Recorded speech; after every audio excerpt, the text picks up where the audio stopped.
Hello. So today is the sixth day of our pre-placement training. Today we have the resource person, Dr. Shirish Kerur sir. Sir, on behalf of all the faculty members and the students, we welcome you for the pre-placement training session, sir. Yeah, thank you very much, Dr. Rohit. Yes, students, today's topic is concerned. Sir will be dealing related to communication. So communication forms a part of your self concept and it helps you understand yourself and others, solve the problems and learn new things and build your career. Being able to communicate effectively is perhaps the most important of all the life skills.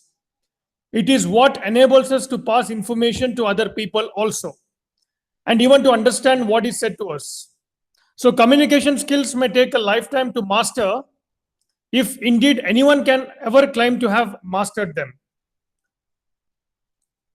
So we are very lucky, in fact, to have Dr. Shirish Kerur sir amongst us, who will be the resource person for the today's pre-placement training. Sir, I request our placement coordinator, Professor Ravi Prakash sir, to kindly introduce today's resource person to all the participants. I request Ravi Prakash sir. Is it audible, Ravi Prakash sir? So kindly introduce Yes, sir. today's Yes, sir. It's resource audible, person, sir. Dr. Shirish Kerur sir, to all the participants. Yes, sir. Sure, sir. Good afternoon to everyone. So today we have with us Dr. Shirish Kerur. Sir has completed his initial schooling from Dharwad. Sir has completed his mechanical engineering from GIT, Belgaum in the year 1990. Sir has completed his MTech from IIT Kharagpur in the year 1998. Sir has recently completed his PhD from VTU in the year 2019. Sir has published more than 14 papers in national as well as international journal. Sir is having a wide experience of 30 plus years of experience in teaching. We welcome you, sir. Yeah, thank you. Thank you very much. Over to you. Okay. What I'll do is maybe for a few minutes, 1 or 2 minutes, I'll just switch on my video and say hi to all my student friends, and then we will start off with the presentation. So please allow me to switch on my video for a couple of minutes. Okay. Hello, everyone. It's been a long time, and this pandemic has hit us quite badly, as all of you know. Uh, eh, Actually, these kind of sessions will be more enjoyable when we have it face to face. But unfortunately, since we can't do it, the learning process should not stop. So this is actually a very great initiative by Professor Rohit Raj, Dr. Rohit Raj, and the entire team that they have been training you because today or tomorrow all of you will look out for employment, and I'm sure this is going to be of great help. I also understand that about 5 or 6 sessions are already being conducted. Most of them were technical ones, but today, since we are going to have it on one of the most important and the key aspect of everything, day-to-day dealings, be it professional life, be it personal life, and so on. So what we'll do is, I'll give you some inputs about the need for effective communication and the importance. So I hope most of you will have a good time. Also, I sincerely urge, I'd actually put it in the chat box. If you can also maybe motivate or urge your friends, that there is a very general. I'm not saying that everyone has the same attitude, but it's a very general feeling that either it is boring or you want to save your data for other activities. I can understand, but if you can tell your friends also to join in case it is possible, then I'm sure it will be a very good learning experience to all of them also. So I again welcome you all to this, maybe 1 hour or slightly more discussion on communication, and then you can give me a feedback. I also have no problem in case you have any queries. Right at that moment, you can unmute yourself and ask for some clarification or some kind of some question to be answered, or you can put it in the chat box. Or at the end of the session, I'll give maybe about 2 3 minutes if you have anything to be asked. So we'll start off with the session now. So what I'll do is I'll again switch off my video. I welcome you and hope you'll have a good time.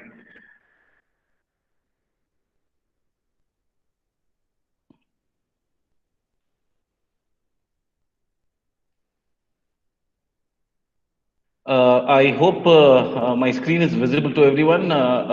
Professor Ravi, is it visible? Yes, sir, it's visible, sir.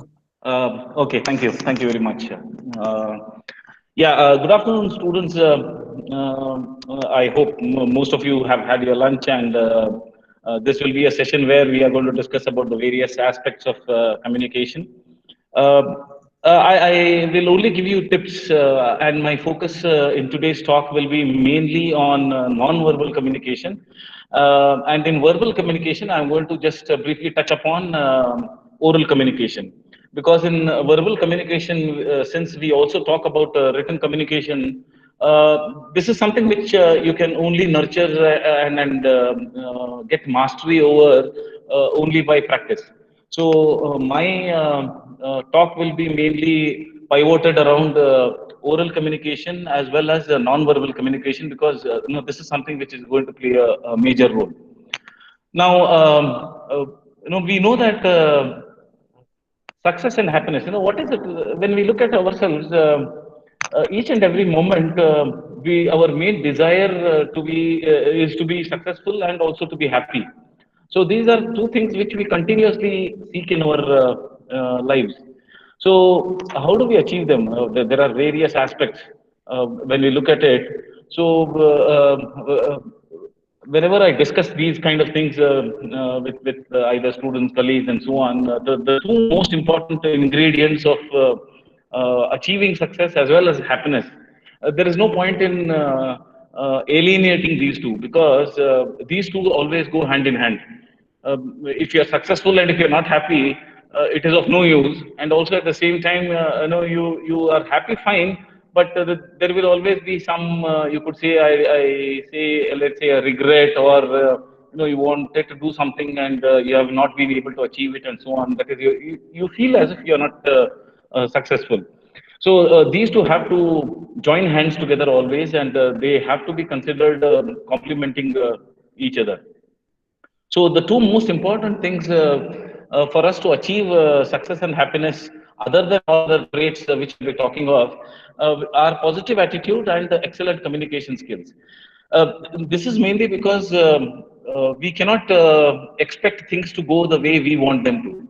And taking all these, let's say, negative happenings in our life, in our stride, will define our positive attitude. So positive attitude is something which is extremely important. We always need to go ahead with a positive attitude. And the second important concept, or the second important, you could say, characteristic or a trait is communication skills. That is mainly because human beings are social animals, and uh, day in day out we are communicating, and this communication is either interpersonal communication or it is intrapersonal communication. That is, whenever we are not talking to somebody else, maybe we are talking to ourselves. We are not talking aloud. That is, we may not utter words, but the thinking process, our mind is always active and thinking about something. So we need to have very good communication skills. Now, there are other traits also in order to be successful, in order to be happy, in order to grow in life. Uh, there are other characteristics needed without any doubt, such as, we talk about, you need to be honest, then sincere, integrity has to be there. You should have excellent work ethics, then commitment to whatever you're doing, then punctuality, involvement, and so on. There is no shortage of adjectives and words to describe what makes a complete personality. But they will automatically follow. They are there, and by experience and by having a role model and so on, I'm sure most of these things you can learn.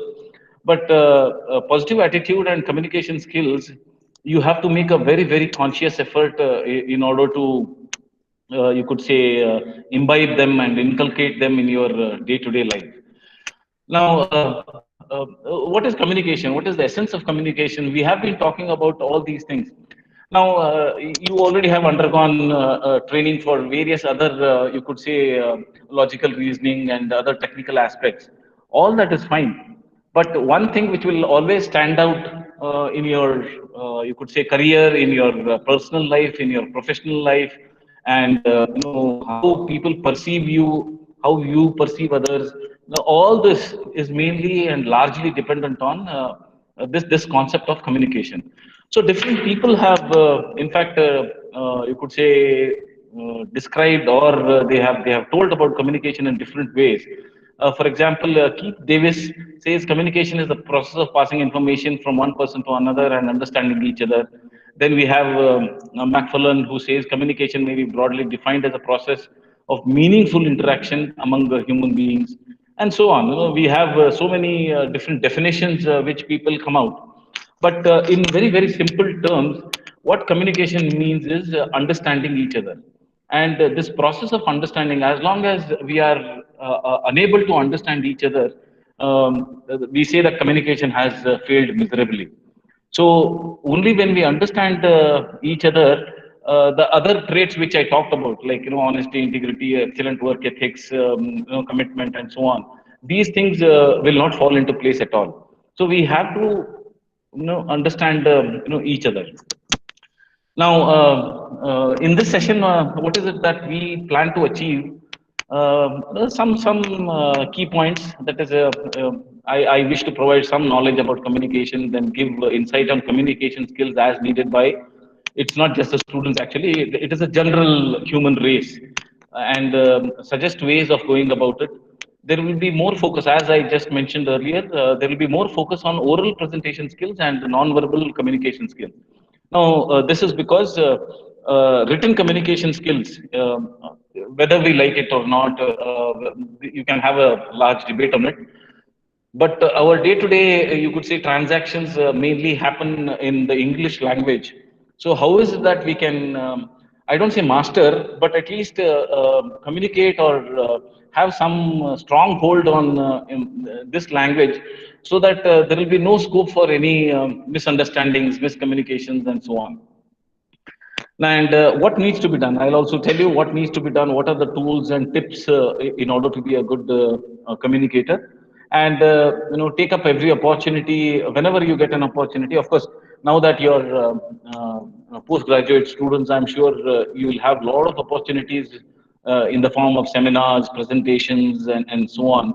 And then maybe once in a while, once you're available in the campus, uh, just to break the ice, you could also request your faculty members, whoever is interested, sir, give us an opportunity for, let's say, writing skills in the sense, creative writing, for example. Just pick a topic of your interest, and you can just write maybe 1 page or 2 pages, and just show it to them, and they will get tips on how you can improve. That is because written communication skills, no doubt they are extremely important, but later on you'll realize that other forms of communication skills are the ones which deeply influence us. That they are the ones which are going to give us an identity. So the last thing is, as I said, there is no other option. You have to practice, practice, and practice, and it is a learning process. We need to do this over a period of time till maybe our last breath. And I'll start off with this, beautiful, you could say, a quote or a saying, and that is, a human being is seldom better than his or her conversation. Uh, as human beings, we generally tend to get impressed by a person initially, at least by his or her looks, the physical appearance. But we will create an image of that person completely only when we start talking to them, only when we come to a platform where there is a kind of a discussion and so on. So, this effect of creating an image of a person, liking or disliking a person based on physical appearance, is extremely marginal and temporary. It is short-lived. That can continue. That can have a greater influence only when we have a conversation. Then we will realize how knowledgeable, how courteous, how compassionate, how empathetic, all these things a person is. So our conversation style is extremely important. Now, why is communication important? Just a few, you could say, pointers as to why communication is important, and not just as students. Kindly remember that, of course, this session is to make you employable and give you all those tips, how to crack an interview. These things will happen only when you possess good communication skills. So, communication is important for a few reasons. For example, the first one is it inspires confidence.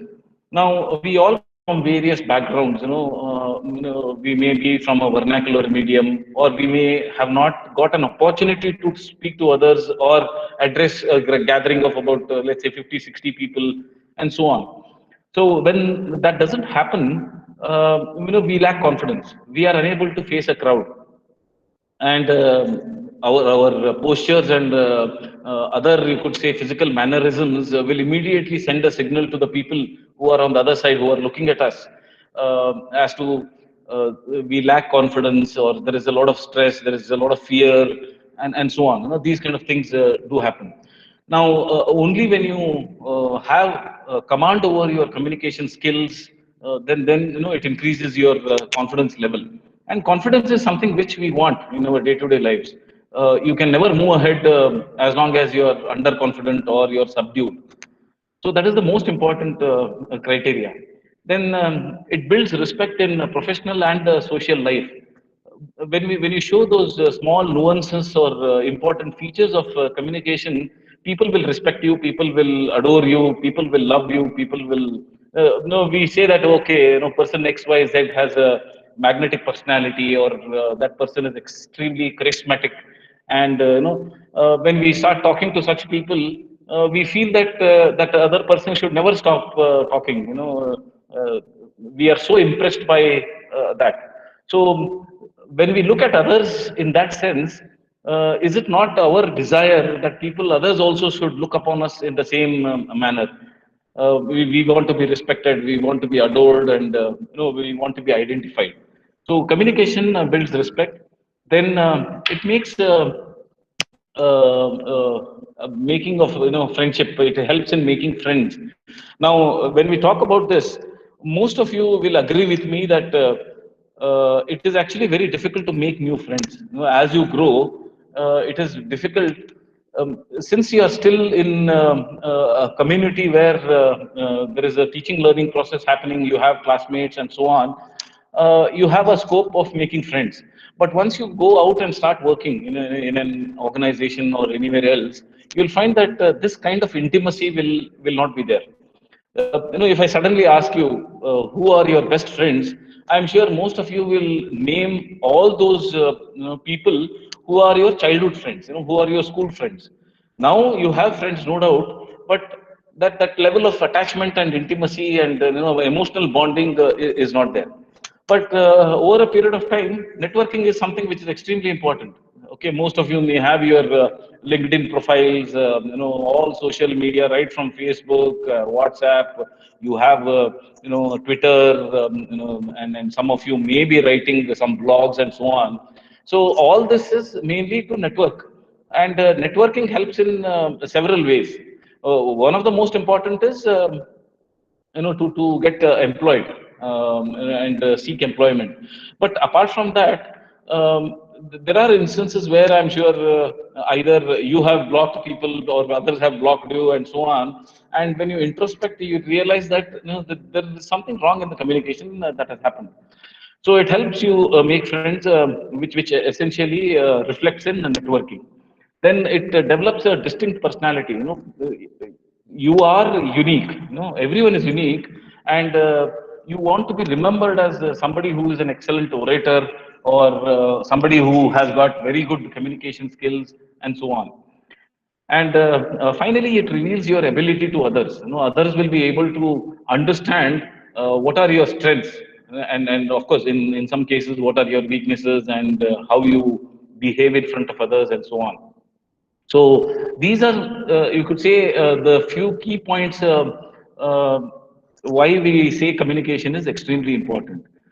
Then we have different types of communication systems. Of course, most of us still now, maybe as a student teacher or as peers, all of you are involved in only informal communication. And of course, when the teaching learning process is going on in the classroom, it is going to be formal communication. But there are various types of communications which different organizations follow, because you need to understand this.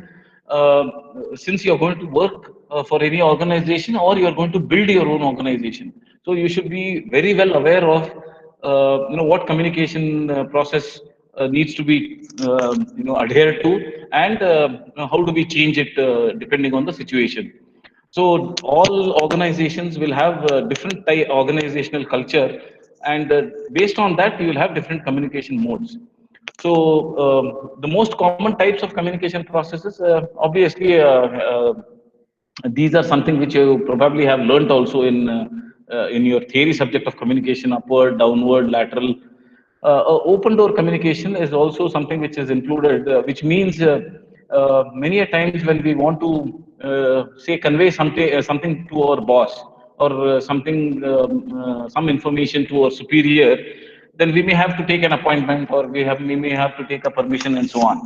But in you could say transformative type of organizations, or latest type of organizations, we have something called as open door communication, where you can just walk into the chamber of the superior, boss, manager, or whoever it is, and have a chat or a discussion. Then, what are the factors that influence these types of communication? It will be the channel of communication. What is the authority structure? Because different organizations have different authority structures. Then you have job specialization. Then information ownership. That is, we talk about, if you have information, it inspires confidence in you. If you have information about whatever activity you are doing and you master it, then your style of communication automatically changes. But whatever be the mode of communication, communication has to take place. There should never be organizational silence. What do I mean by organizational silence? It can carry various meanings. Uh, Maybe you raise an issue where you are dissatisfied, you are unhappy, or something like that, or something which needs to be appreciated. So all this has to be done as a part of communication. Now, organizational silence. Uh, Please remember that maybe when you talk about management, there is something called as conflict management.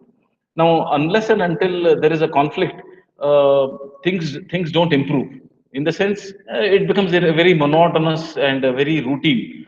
So, organizational silence is something which should never happen.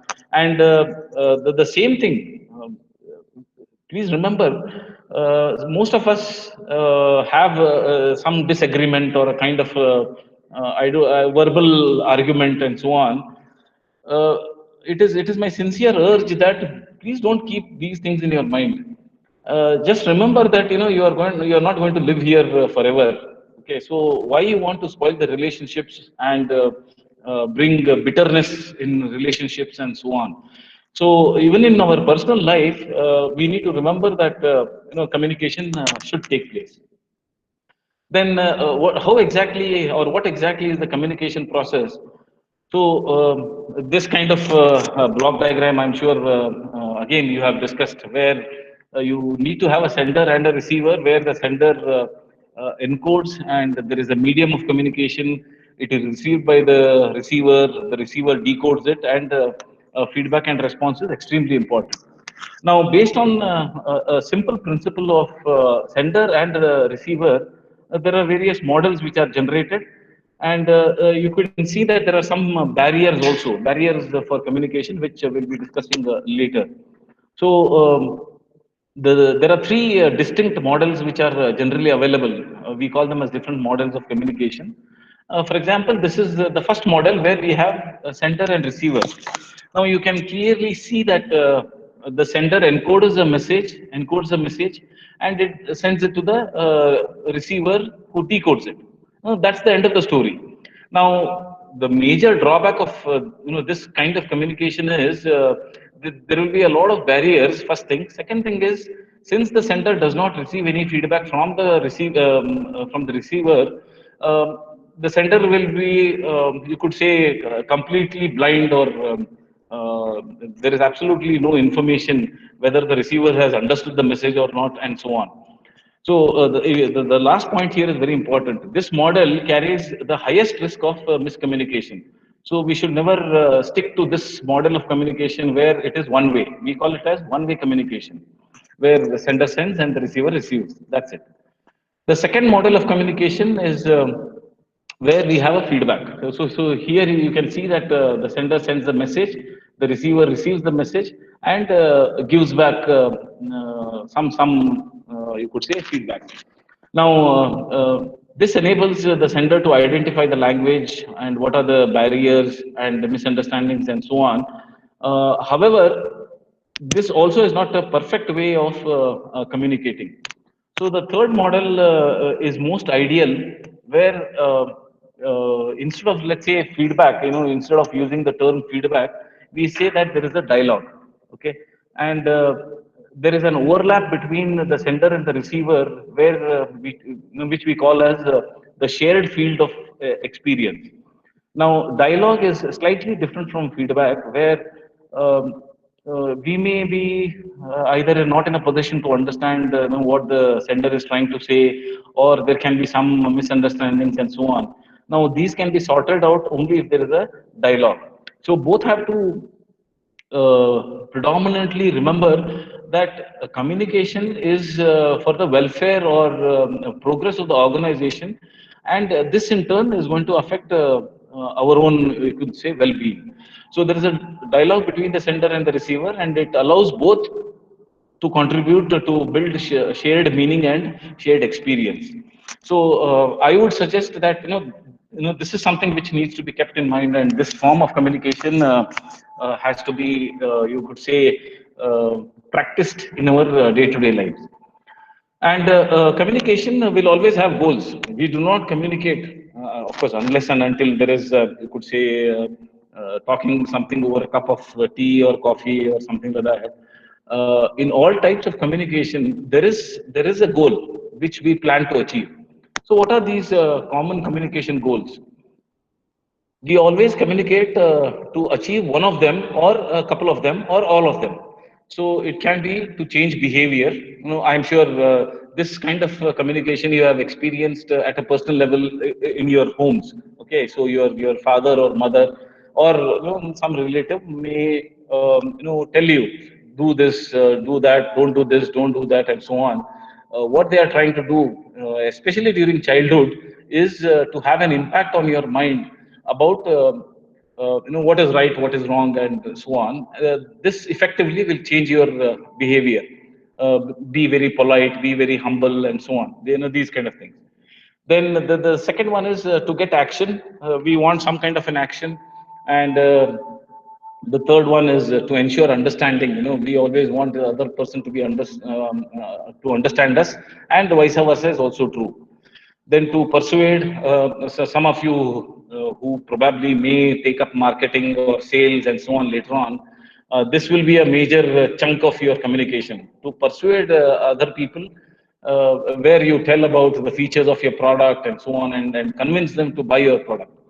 Then to give and get, to get and give information.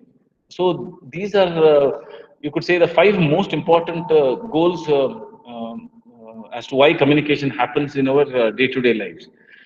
Then, how do we communicate? This also is extremely important. Of course, I have already mentioned to some extent about it, but we communicate in a verbal form, and this verbal form can be either written communication. We write something. It can be using a pen and paper, or it can be an email, or it can be a text, and so on. Then we have oral communication, where we speak.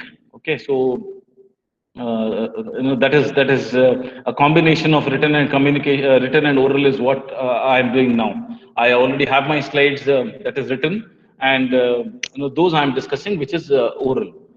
But apart from this, we also have another important aspect, which is called as non-verbal communication. Now, maybe you can pause for a few seconds and just look at yourself when you are talking to elders, when you are talking to your teachers. What is your body language and what is your posture? And when you are talking to your friends, what is your body language and what is your posture? You'll find that there will be a drastic difference. And in fact, I would also go one step ahead and say that whenever you're talking to your elders and maybe your teachers and so on, try to be as humble, as polite as possible. Don't have a gesture or a posture where you have your hands on your hips and so on. uh, it may not have much effect, but it sends a very wrong signal and a wrong meaning. So non-verbal communication, mainly in the form of body language, facial expressions, gestures, eye contact, handshake, and so on, and these days, our facial expressions play a major role. They say that even handshakes, whenever it comes to handshakes, because this is extremely important in the context of culture. Okay, so when we talk about culture, for example, if you go to Japan, or if you go to some such country, uh, most of the times you'll find that people do not shake hands. Okay, so they bow to each other. That is a mark, or that is a way of showing respect. And if you go to maybe France, where the society is more open, you can not only shake hands, you can also plant a kiss on the hand of the other person. So these kind of cultural differences are going to be there. You need to be extremely aware of what culture a particular country follows, failing which, I would say that you may anger the other person, or you may use such kind of gestures which are not acceptable in that particular society. So later on, in case you get an opportunity to travel abroad, even for personal reasons or professional reasons, try to have some idea about what culture has followed, what mannerisms we need to follow, and so on. These things, please bear it in mind. Now, I'm going to focus mainly, as I said, on oral communication and non-verbal communication. But before that, since I was mentioning about formal and informal communication, now formal is where you need to have a proper dress code, you need to have a proper presentation skills, you need to the forum is slightly different, or the decorum that needs to be maintained is slightly different.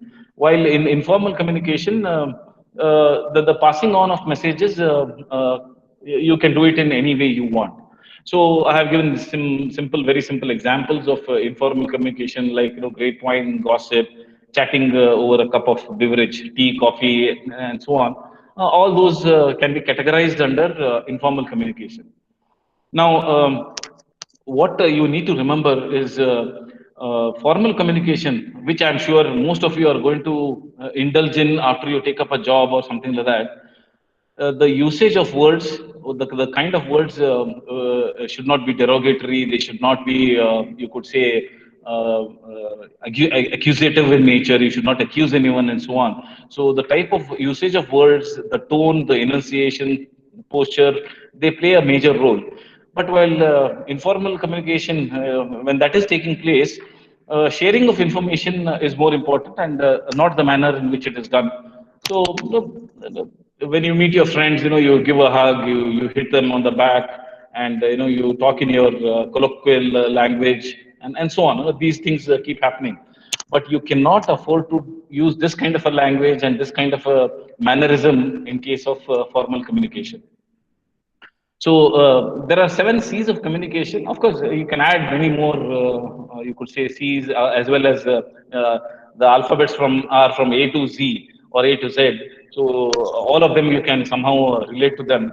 But normally, this is something which you have learnt again in your theory, probably.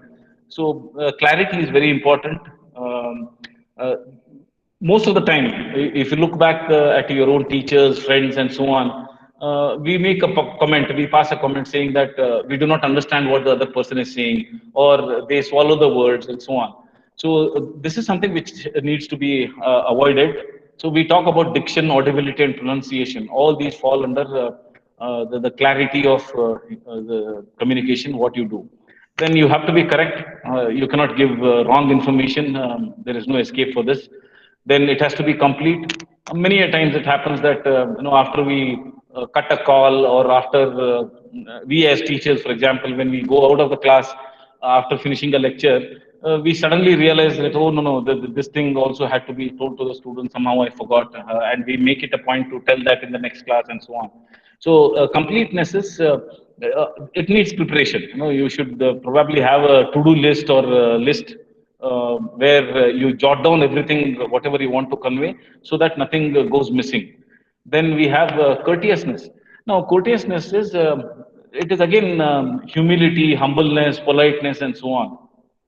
You have to be as courteous as possible, because that is what you also expect from others. So you need to empathize people. And sometimes again, it can happen, maybe during the presentation your own classmate is presenting, and there can be some grammatical mistakes, there can be spelling mistakes, or the person is very nervous, anxious, tense, and so on. Please do not make fun of these kind of incidents, because you never know when it is going to hit us also. So we have to be very careful. We have to be quite empathetic. Then be concrete. That is, sometimes when we want to drive our point, we try to beat around the bush. We try to say so many things, and so on. Now, be very specific in what you want to say. So whatever is in your mind, make sure that it is driven as a nail in the other person's mind. Be very concrete. Then be concise also. This is something which we have observed, especially in very young kids, that they want to narrate an incident, and they don't directly come to the point. They tell a whole story behind it, and then try to convey whatever they want to say. So the same thing also, as we grow up, we have to tell whatever is in our mind in a very, very concise, precise manner. Don't spend, time is extremely important. So don't take the other person's time for granted, and to start telling a story, or making your own points, and so on. Be concise as far as possible, and consideration in terms of language, consideration in terms of the mood of the other person, consideration in terms of the situation, consideration in terms of environment. All these. Okay, so the kindness and being empathetic does not cost you anything. You just have to be kind. That's all. So when you are talking to another person, make sure that you are as kind as possible, and be compassionate. Understand. Suppose somebody who's on the other side is unable to comprehend what you are trying to say, then try to give it some thought. Why is it happening? And maybe you can take a break. You can pause for a minute, and then you can put your thoughts further. So these are the seven C's of communication. Then, what are the features of effective communication? Because whenever we talk about communication, as I have been telling, oral communication and non-verbal communication, these are the ones which take away the major chunk of our whole communication style. So, the features of effective communication are active listening. I'll talk about it slightly in detail, why you should be a good listener. Then we have eye contact. Eye contact is something which you could say tells huge stories, you can say, or this thing about your confidence level. How confident you are. You can imagine the plight of us as teachers when we come into a classroom, and of course during our offline classes, when we come into a class and when we start delivering a lecture, at any given point of time, we will be looking only at two eyes. We'll be looking only at one student. But if the class strength is, let's say, about 60 students, then 120 eyes will be looking at us. So we have to be very conscious and very careful about our own mannerisms, what words we are using, how we are delivering it, and so on. So eye contact is something which is extremely important. Then posture, how you stand, how you sit, what will be the gestures you are going to use and so on. They play a major role, when it comes to communication. Then simple language and questioning skills. I'm not going to talk about these two in depth because it is quite, you could say, a well-known fact that whatever you're trying to say, most of us, for example, when somebody is using very hi-fi words and so on, we try to compare him or her, or what we get reminded of is Shashi Tharoor. Okay, what Shashi Tharoor speaks, yes, it is it is very, you could say, rosy, fantastic, and so on. But what is the point if you don't understand what he is trying to say? So the language what we use has to be simple, such that the other person understands it. And questioning skills. This is one of the skills, be it in a classroom, be it at the time of interview, or be it when you take up a job. You should have excellent questioning skills also. When the other person conveys something, do not ask very trivial questions or questions which are already answered. So you should have very good questioning skills. Now, that is what, as I mentioned, since I'll be focusing more on active listening, or why you should be a good listener, just look at this graph, and a lot of research has been done on this. Whenever we communicate, or when communication is taking place, just see how much percentage writing and reading occupy. Just 25%. While speaking and listening consumes almost 75%, and in that again listening is almost 45%. Don't you think it is a huge number? And if you attend courses on communication and so on, a lot of people will say that non-verbal communication adds up to almost about, say, about 90% of all our communication. And whenever there is miscommunication, or our communication efforts are misunderstood, misinterpreted, and so on, 70% of this happens mainly because our mind is clouded with a lot of thoughts. We are talking to somebody, but in our mind we have so many other thoughts also which are going on. So we need to make it a point to focus on what we are doing, especially when we are communicating. So here you can see that six people talking in a two people conversation.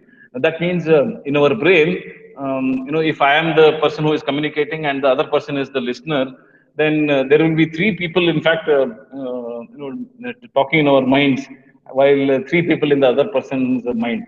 So we have to be focused. We need to remain focused. Now, what are the principles of active listening?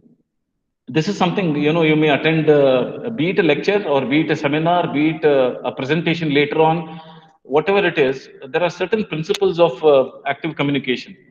Now, as I said, I'll just quickly go through this, and this PowerPoint I'm going to share it with Ravi sir, or Dr. Rohit Raj sir. You can always have access to it.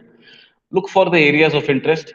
You have to seek personal enlightenment. That is, you need to grow. So what is of interest to you has to be seen. Overlook errors of delivery. We are all human beings after all, so we may commit some mistakes. So ignore those deliveries, and focus on what is the crux of the matter, what the other person is trying to communicate. Then postpone judgment.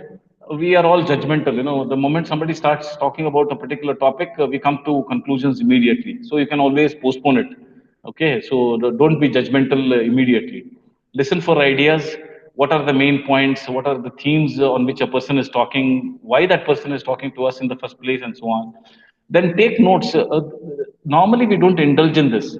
Okay, in most of the cases, what happens is, I have observed it during the time of my lectures, that there are a couple of students who have later come up to me and said that, sir, you use slightly difficult words once in a while.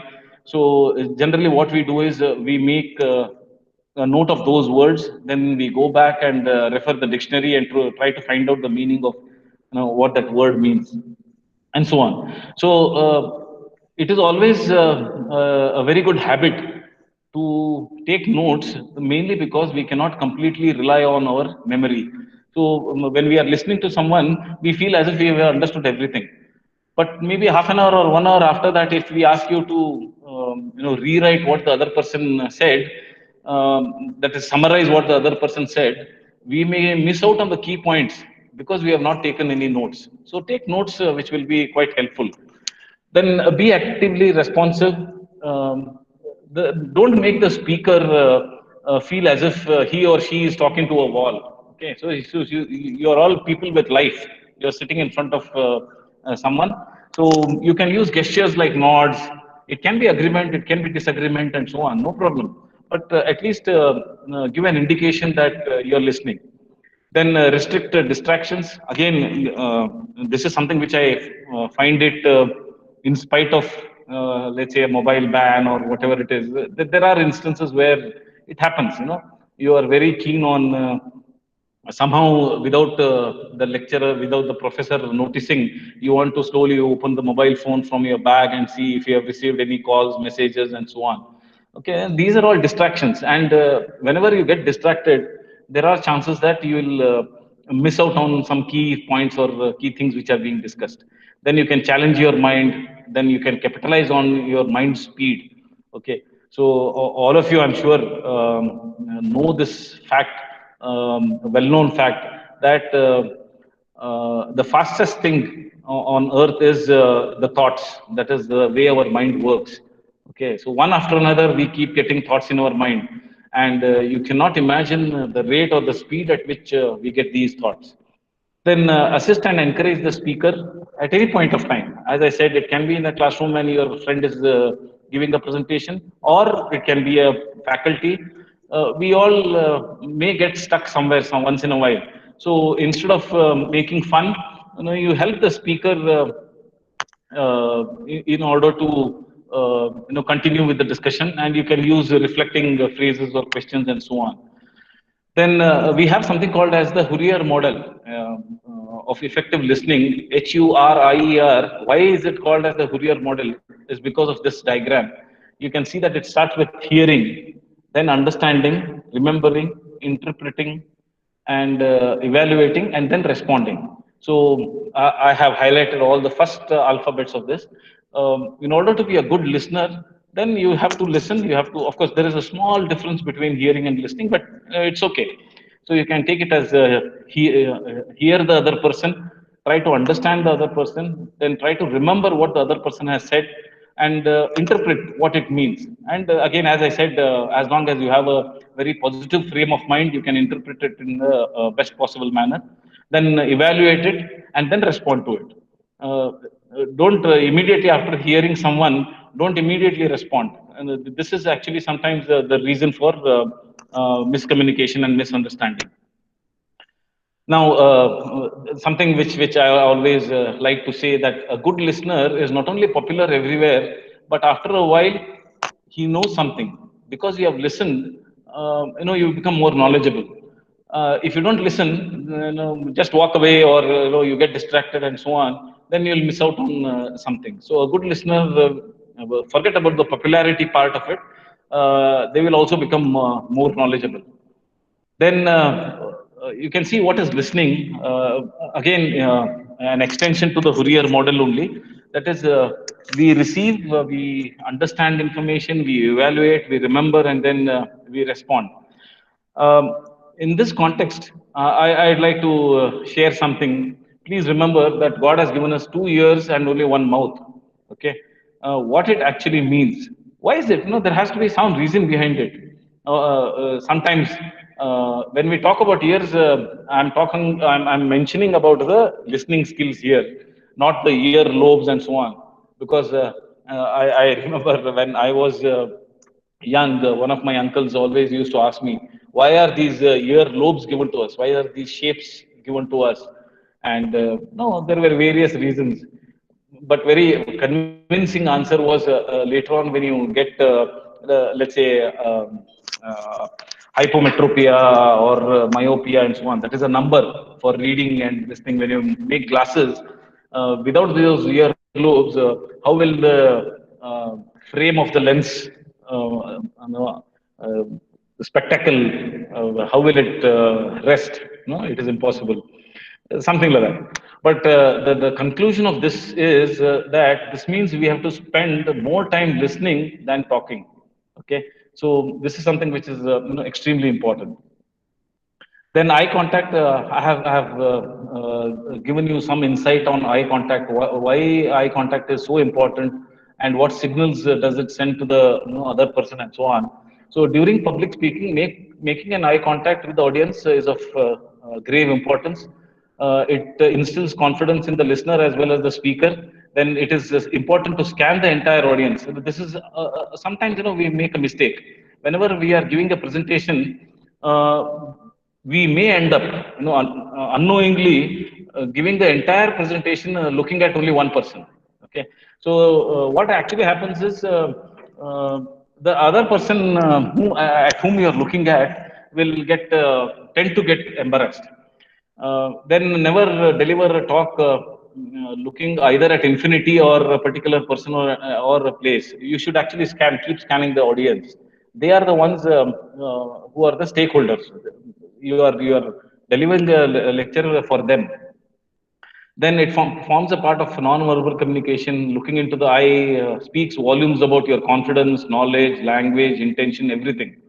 I'm sure most of us have encountered this, that whenever we are lying to someone, when we are telling something false to some other person, we do not look into the eye of the other person. We put our head down and tell something. So language and intentions also play a major role. And of course, one very important thing is try to keep a smile on your face, because it improves your credibility and overall presence. Then body language and postures, they convey a lot of meaning. I have talked about it. How you sit, how you stand, what kind of mannerisms you use. Just look at this slide. Uh, you will see that the moment we look at some particular photograph or an image, we will immediately understand what kind of a person he or she is. Okay, so whether the person is extremely demanding, very casual, authoritative, or compassionate, and so on. So the way you carry yourself plays a major role when it comes to body language and postures. Then, when we talk about posture, I'll just show you three different, you could say, images. What kind of a signal does it send to you? For example, this is the first one. Somebody who is holding a paper and talking in front of a mic. You can see that the person is also has also a stoop, that is bent. The spinal cord is not erect. This is something which shows, let's say, lack of confidence. Then look at this person, completely stunned in front of an audience. And the moment we see a large audience, we are unprepared. Then immediately we tend to forget what we want to say. But the most pleasing posture, for example, this shows a lot of confidence and preparedness, and there is a smile on the face. The person is actually very happy to talk to you, and so on.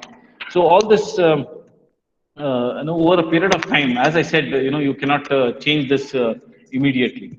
But just by looking at a person, we can immediately come to a conclusion about the level of confidence and the preparedness. And non-verbal communication and its importance. See, I just mentioned just a while ago that body language, the kind of gestures, facial expressions, and everything that makes up for 93% of human communication. This is something which is exorbitant. This is something which is huge, and we never realize this. Then different stances. Stances is the way you stand, facial expressions, gestures, etc. They send out different signals to the listener. Now, the various forms of non-verbal communication are expression, that facial expression. I remember when I was reading a book, it was mentioned that in order to bring a smile on your face, you'll have to activate close to about 10,000 muscles. Okay, so we laugh, we have a smile, and so on. But in order to do that, 10,000 muscles have to be activated on our face. Okay, which is something which is huge. So we smile, we frown, we have raised eyebrows, and all these kind of things. They send a signal to the other person. Then eye contact, I have already mentioned about it. Then there are gestures. We come across people who always point their fingers. There are people who talk with folded arms, hands lifted upward, arms to the side, and so on. They all actually have a meaning. Then we have body postures. Okay, so when we talk about gestures, generally above the waist, whatever we have, expression and gestures are above the waist. While body postures, it is your entire body posture where you are fidgeting, you have the hands on the hips, shrugging shoulders, sitting on the edge of the chair. Later on, in case we get another opportunity to talk to each other or maybe have a discussion, I'll have a session on interviews, how to face interviews, and what should be, you could say, your preparation for facing an interview. Then slouching in the chair, they have different. You cannot expect to slouch. Slouch is where you completely go inside. You can't do that whenever there is a, you could say, professional meeting going on. Maybe in your house when you're watching television and so on, you do it, I do it, everyone does it. But when it comes to formal communication, uh, you definitely cannot take this kind of stance. Facial expressions also. There are various facial expressions and they convey a lot of meaning. Just by looking at your face, the other person can immediately understand whether you are angry, you are sad, you are happy, you are confused, maybe your mood is down, and so on. So just look at these faces. We can easily understand just by looking at the face what is the state of mind of that particular person. So, even here, facial expressions, that is the index of the mind. Index of the mind means it is trying to convey what is going through our mind.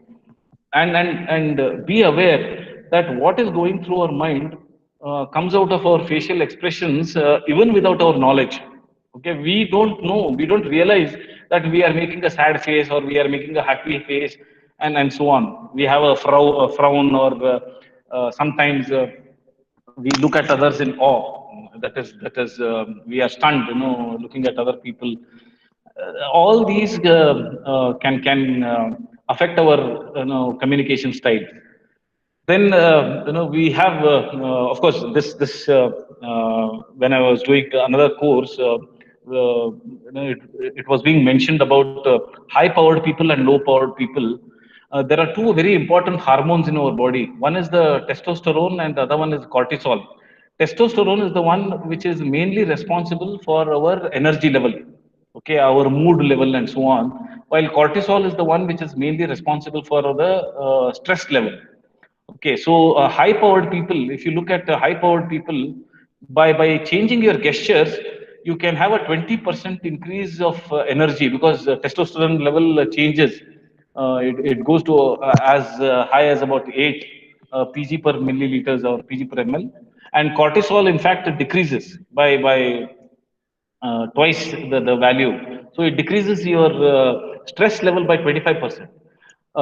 That is again a completely different topic. How can you become high powered, or what we need, what we should do, what is needed in order to become high powered, and what should be your gestures, body postures, mannerisms, and so on. But please remember that an active or a good body gesture or a posture will increase the testosterone level and decrease the cortisol level, which effectively means that it will increase your energy and decrease your stress. Now, when we don't communicate properly, then we have a big problem. So the consequences of unskillful communication. Unskillful means what? It can be abrasive. Abrasive is where we try to erode the self-esteem of the other person. So it can be abrasive, it can be insensitive, unskillful message delivery, and so on. That will result in distance. People, they don't want to talk to you because you're trying to hurt them. Then it also results in distrust, then uncaring interpersonal relationships, and so on. And that finally results in restricted and inaccurate information and defective communication flow. So we have to be extremely careful and somehow try to avoid unskillful communication.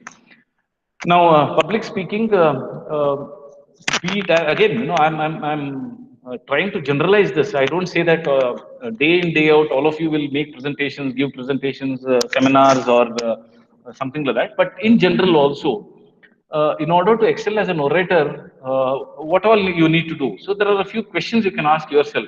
For example, public speaking, is it an art or a science? When I'm talking to someone, what is it that mainly influences my style of delivery? Is it an art or a science? And I would say that it is a blend of both. It is an art as well as a science because your knowledge, your how much you have read and understood the concept, all these fall under the category of science.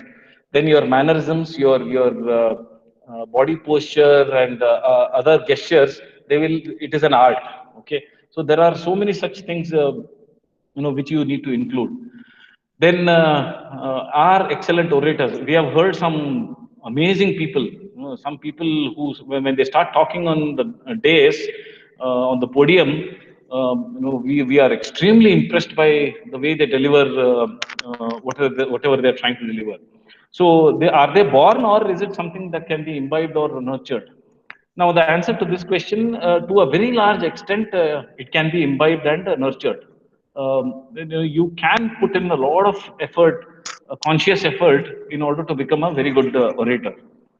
Then, since we are humans, a so-called intelligent community, we are involved in professional talks most of the time. So, in professional communication, what one expects is you need to be a very good communicator.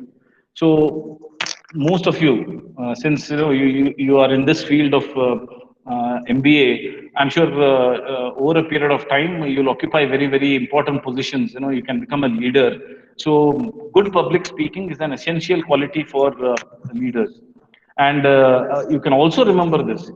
At this moment, at this juncture, even if you are not a good orator, doesn't matter. No, don't get anxious, tense, depressed, sad, whatever, because becoming a good speaker is a process of evolution. It takes time, and the miracles do not happen overnight. Over a period of time, you can develop or you can put in a lot of efforts in order to become a good speaker. Then, what are the tips which you can nurture in order to become a good orator? Some tips which again I'll quickly go through because it's already more than 2 o'clock. So the first thing is you should overcome stage fright because fear kills the confidence. Then preparation is the key. You cannot go empty-handed without any preparation and try to deliver something. Practice, it makes everyone perfect. And whenever we talk about a speech or anything that needs to be delivered, oral presentation, it is normally made up of three important parts. That is opening the talk, then the main body of the talk, and summarization and conclusion. So, any lecture can never end without a question answer, summarization, and a feedback session. It has to be there. You should know that whatever 45 minutes, 1 hour you have spent, was it fruitful or not? So, the opening of a speech should not be for more than 3 to 4 minutes. You just tell what you are going to deliver. Then the main body has to be discussed, which will again be of about 40 to 45 minutes. And this is something which all of us have undergone. Our span of attention is about 20 minutes. So after 20 minutes, we generally tend to get distracted, we tend to get bored, and so on.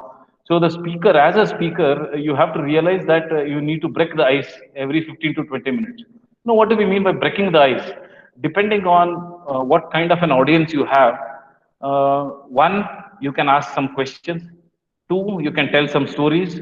Three, you can take some feedback. The fourth one, you can use anecdotes. Fifth, you can also give some time off. Okay, we can have a 2 minute break now. Just try to summarize what I have delivered till now, or something like that. You can say. So every now and then, every 15 to 20 minutes, you need to divert.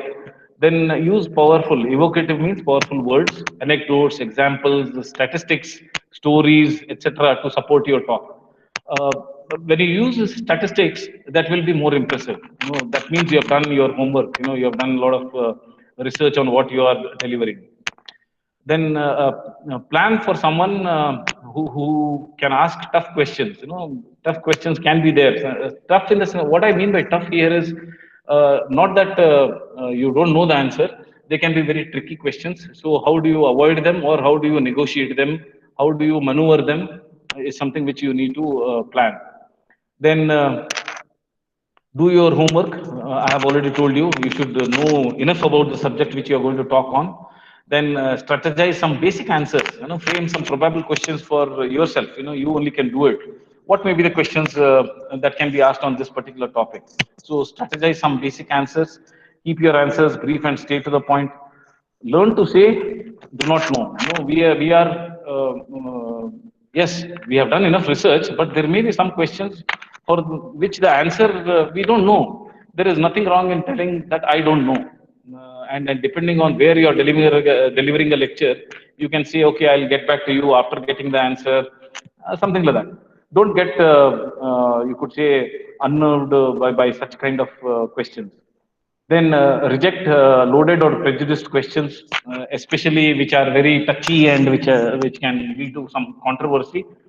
You can always say, "I don't want to answer that question," and avoid matching hostility with hostility. That is, the other person may ask some questions because he or she is irritated. Just because of that, you don't get irritated. You can just say that, okay, if you have a different opinion about this, or if you don't like this, you can always ignore.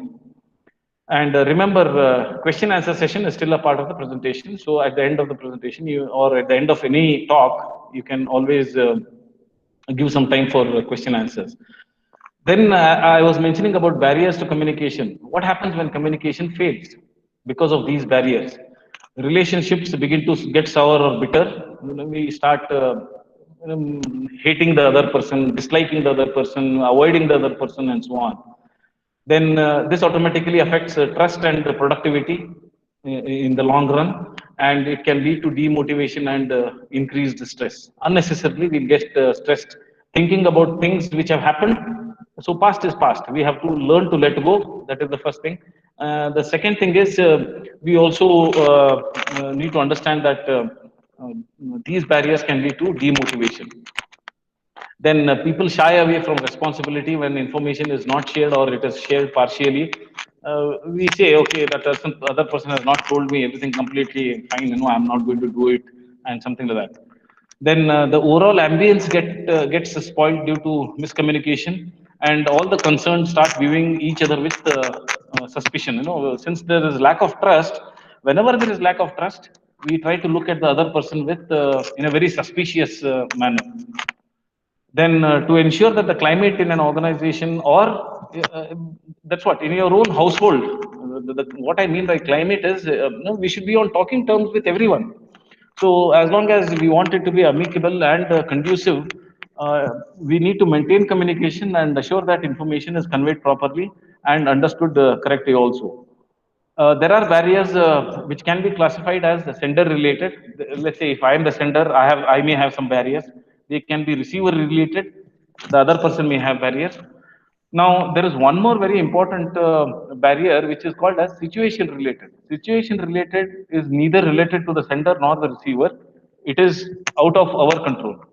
So those barriers can be in the form of a table, mentioned like this. That is the sender related barriers, where there are lack of communication skills, the person is not very sensitive, improper diction, there can be fear, sender's credibility. That is, if you don't believe in the other person, that then the faith and trust and belief, if it is not there in the first place, you will not try to listen to that person at all. So sender's credibility is also very important.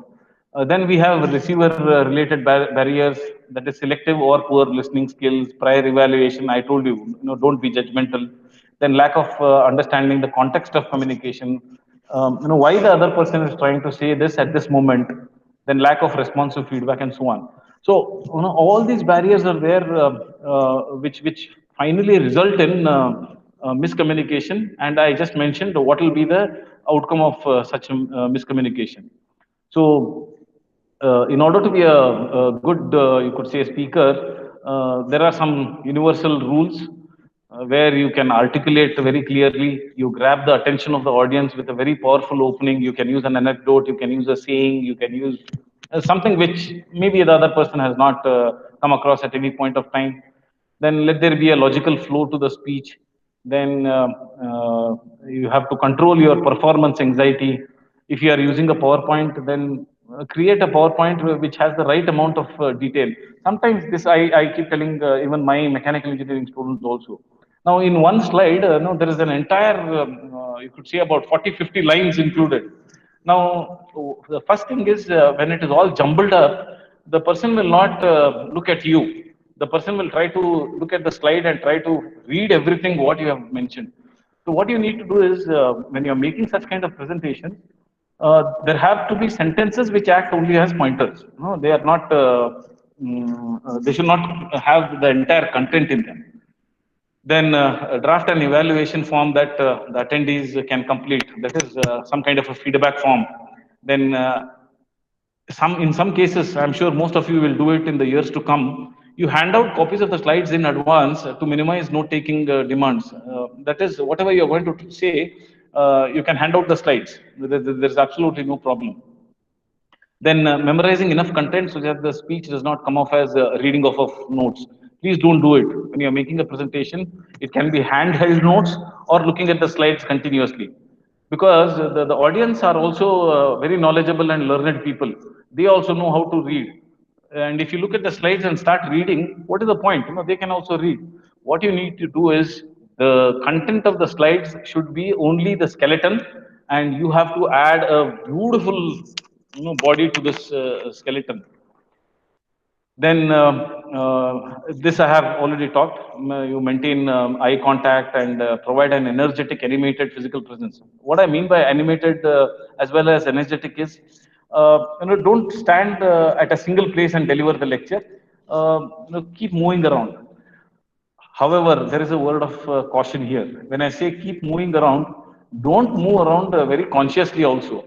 Okay, I have stood here for 10 seconds. Now let me start moving and go to the other side. Don't do this also. That also gives a wrong impression. Then modulating your voice is important.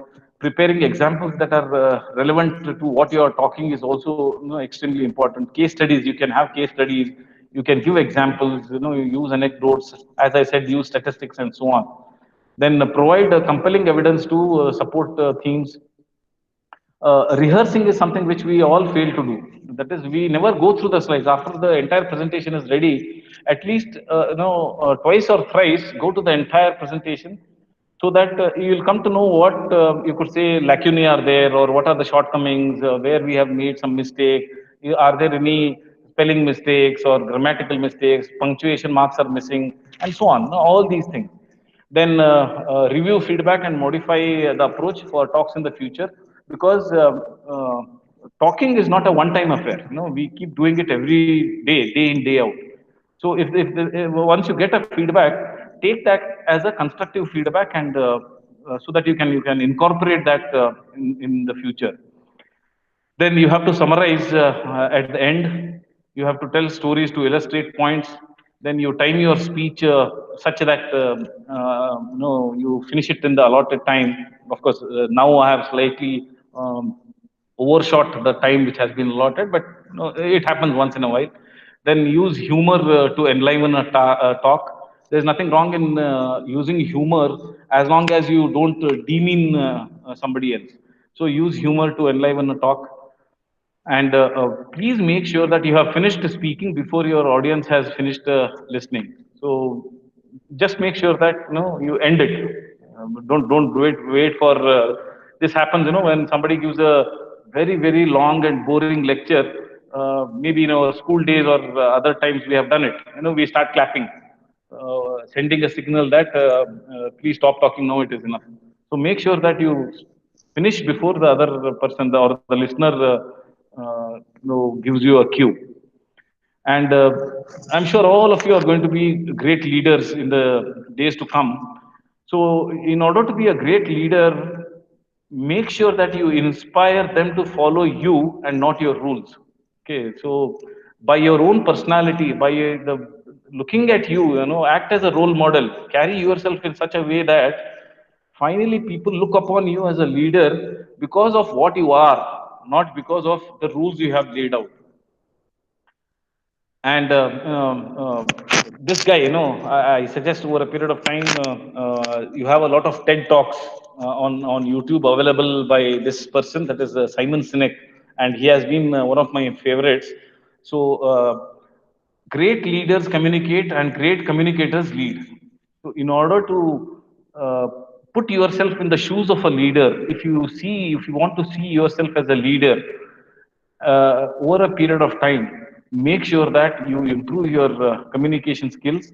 And most important, as I said, since almost about 90% of our communication is in the form of oral, combination of oral as well as non-verbal communication, please be very, very conscious about the mannerisms, what kind of gestures you are using, how you are behaving, how you open out your arms, and where you keep your hands, and so on. Because again, leadership is a different talk altogether. But to be very brief here, we talk about mainly three styles of leaderships.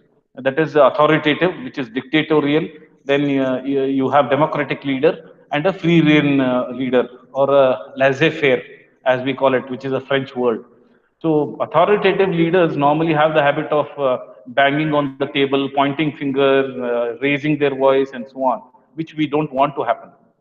Okay, so a leader always has to be very, very assertive in his or her behavior. So this is all about communication, how you can improve your communication. And it doesn't happen overnight. There are a couple of things. One, you watch good videos. The second thing is, in order to improve your vocabulary, please start reading. You can watch, you could say, good news channels, English news channels, and so on. Because one thing which is missing, and having been in the field for almost 30 years, what I have understood from most of the recruiters or people who hire, is that, sir, your students are knowledgeable, they are quite smart, but unfortunately, they do not possess good communication skills. This is the kind of feedback which I always come across. So, in order to ensure that you become a very good communicator, I hope all the tips which I have just mentioned, slowly you inculcate them, and make them as a part of your life slowly, so that it will help you not only to see. I remember, most of you must be knowing about a great tennis player called as Roger Federer. And when Roger Federer reached number one tennis player in the world way back, so some reporter asked him, "You must be feeling very, very happy that you have taken the number one spot, and so on." You know what the reply was? The reply was, he said, "Yeah, to some extent I am happy, but actually I am very, very nervous, because getting number one spot is fine. How long can I retain this number one spot is very important." So, getting a job, most of you, I'm sure, all of you will get a job. There is no point, there is no problem with that. But retaining the job and growing from there will be dependent on these two things which I mentioned at the beginning of my lecture. One is a positive attitude, and the second one is communication skill. So, please practice.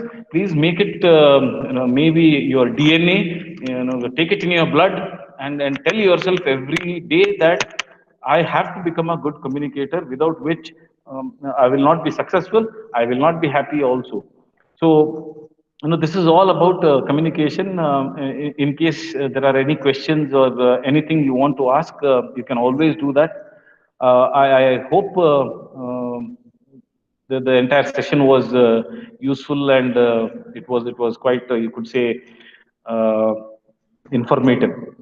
So, thank you. And in case there are any questions, you can please uh, get those doubts clarified.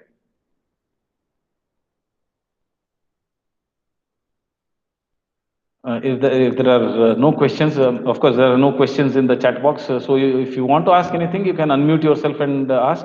Otherwise, I'll stop now. Yes, students, any questions you can ask or just type them in the chat box. Anyone, any questions? That's okay, Ravi sir. What I'll do is anyway, I'll be sharing the presentation with you. You can keep it with you, and later on, if anyone wants to have a relook at it, they can always do that. So again, once again, I thank the MBA department, Dr. Rohit Raj, Professor Ravi, and the entire team, and all the participants. Thank you once again. I'll close the session now. Thank you. Yes, sir. Thank you very much, sir. The one and most Thank you, sir. important thing is listening, actually. So, what you mentioned in your slides as well. So, I hope the students were very attentive in listening whatever information that you have given them, as well as taking them ahead in their life. Yes, sir. Thank Uh, you very much for yeah, for yeah. I having hope 1 hour so. of yours and helping our students understand what is communication, what to do, what not to do, and how important public communication is. Thank you very much, Yes. sir. Thank you. Thank you very much. Thank you, everyone. So, yeah. So, with your permission, can I end the session, sir? Yeah. We can end the session. Thank you. Yes, sir. Thank you very much, sir.